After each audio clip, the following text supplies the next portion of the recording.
इस धराधाम में जो हम आए हैं, ये जो मनुष्य स्वरूप को प्राप्त हुआ है, ये विषयों के लिए नहीं हुआ है, भोगों के लिए नहीं हुआ है, केवल परमात्मा की प्राप्ति के लिए। अगर मानव देह में प्राप्त हुई और हमने भगवान का चिंतन नहीं कर पाए, भगवान से मिल नहीं पाए, प्रभु के दर्शन नहीं कर पाए, तो मानव देह लेना ही व्यर्थ है। इसलिए भैया सतत भगवान का भजन करते रहिए, स्मरण करते रहिए, चिंतन करते रहिए। एक बात हम बताएं आपको, सब ध्यान देकर के, तभी हम बताएंगे, ऐसे करते रहोगे तो नहीं बताएंगे। सुनो ध्यान देकर के, कहा गया है कि बारी मथे घृत होए बल, सिकता ते बल तेल, बिन हरि भजन न भवतर है, यह सिद्धांत है। बारी मालूम किसे कहते हैं? बारी कहते हैं जल। जल के मथने से कभी घी निकल सकता है? निकल सकता है क्या? नहीं निकल सकता, कितना भी मथते रहे। और सिकता कहते हैं बालू को। बालू को पेलने से कोई तेल निकल सकता है? नहीं निकल सकता। लेकिन लिखने वाले मालूम क्या कह रहे हैं कि जल के मथने से घी भी निकल सकता है, बालू के पेलने से तेल भी निकल सकता है। ये असंभव कार्य संभव हो सकते हैं, लेकिन बिना भगवान के भजन के इस भवसागर से पार नहीं हुआ जा सकता। ये आकाश सत्य है, इसे कोई काट नहीं सकता।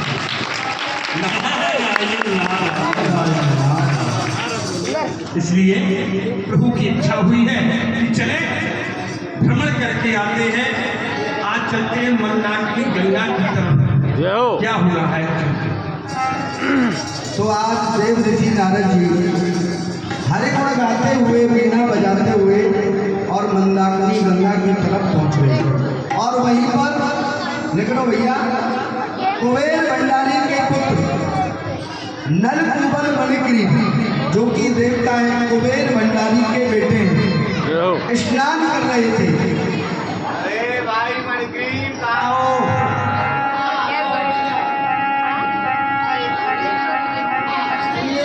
नारद जी बाहर आए। इतना सुंदर समय देख रहा हूँ, इतना आनंद आ रहा है इस गंगा में स्नान करते हुए अपनी अपनी पत्नियों के सहित। बड़ा आनंद आ रहा है। अरे इतना सुख और इतना आनंद तो हमें अपने भवन में नहीं आता जितना कि यहाँ आ रहा है। और ये टुनटुन मंत्र की आवाज भी आ रही है। ऐसा है, हमारी भी योग आया। बड़ा ही सुहावना सुंदर अवसर है।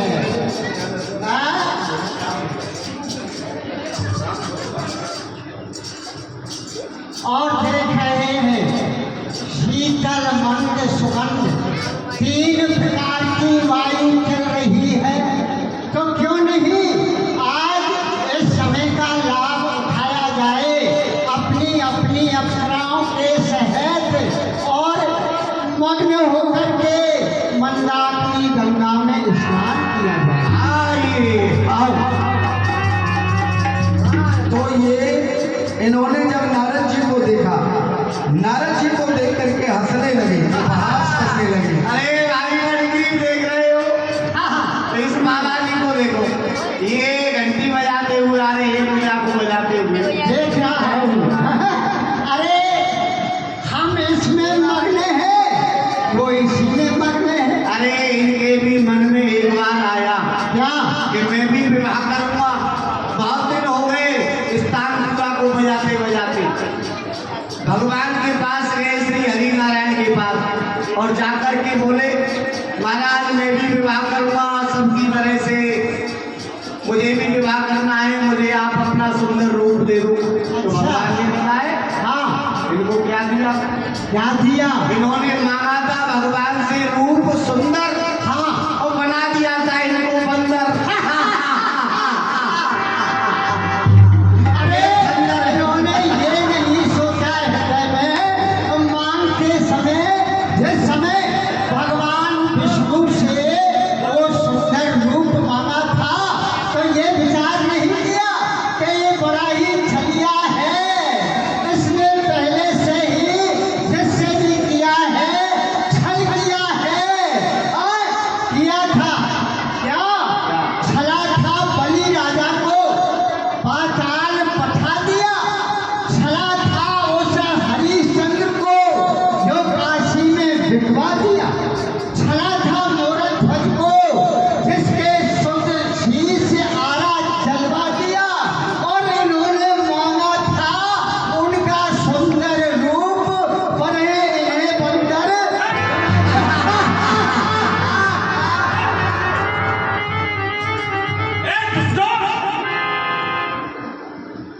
देवताओं के पुत्र होकर के, कुबेर के पुत्र होकर के तुम्हारे हृदय में इतना बड़ा अहंकार, अपमान।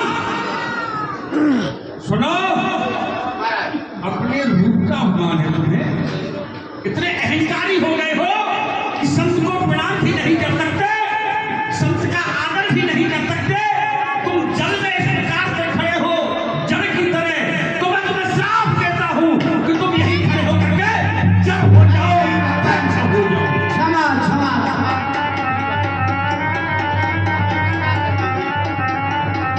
हमने घोर अपराध किया है, घोर अपराध किया है देवर्षि, क्षमा कर दीजिए। हम मद के अहंकार में भूल रहे थे और हमने आपको प्रणाम भी नहीं किया भगवान। आपने हमको श्राप दिया है, ये आपका श्राप आकाट है, कोई काट नहीं सकता है। लेकिन आप हमारा उद्धार तो बताइए, हमारा उद्धार कैसे होगा? संत का उपहार चुराते रहे, कभी नहीं बुलाएंगे, अब नहीं बुलाएंगे। अब नहीं उड़ाओगे। जी नहीं। मैं तो यहीं पर वृक्ष बनाता, इसी नदी के किनारे का देवा बना लेता, परंतु तुम शरण में आ गए हो तो उद्धार का कारण हम बताएंगे। सुनो ध्यान देकर, बताइए। द्वापर के अंत में भगवान का इस धराधाम में अवतार होगा ब्रजमंडल में। प्रभु नाना प्रकार की लीला ब्रजवासियों के बीच में करेंगे। तो उस समय तुम यशोदा जी के महलों में जाकर के उनके आंगन में सुंदर यमलार्जुन नाम के वृक्ष बनोगे। एक दिन मैया अपने लाला को उंगल से बांध देगी और किसी कारणवश चली जाएगी। तब प्रभु अपना स्पर्श तुम दोनों के ऊपर करेंगे, तुम्हारा उद्धार हो जाएगा, तुम जाओगे। जय हो जय हो जय हो जय हो। चलो भैया चलते हैं ब्रज में। ठीक से रहना, ठीक है ना? तो आप फिर बड़ा जुड़ा फिर बड़ा जुड़ा है मन। आप लीला का भाव समझे। इन दोनों भाइयों ने नारद जी का अपमान किया और नारद जी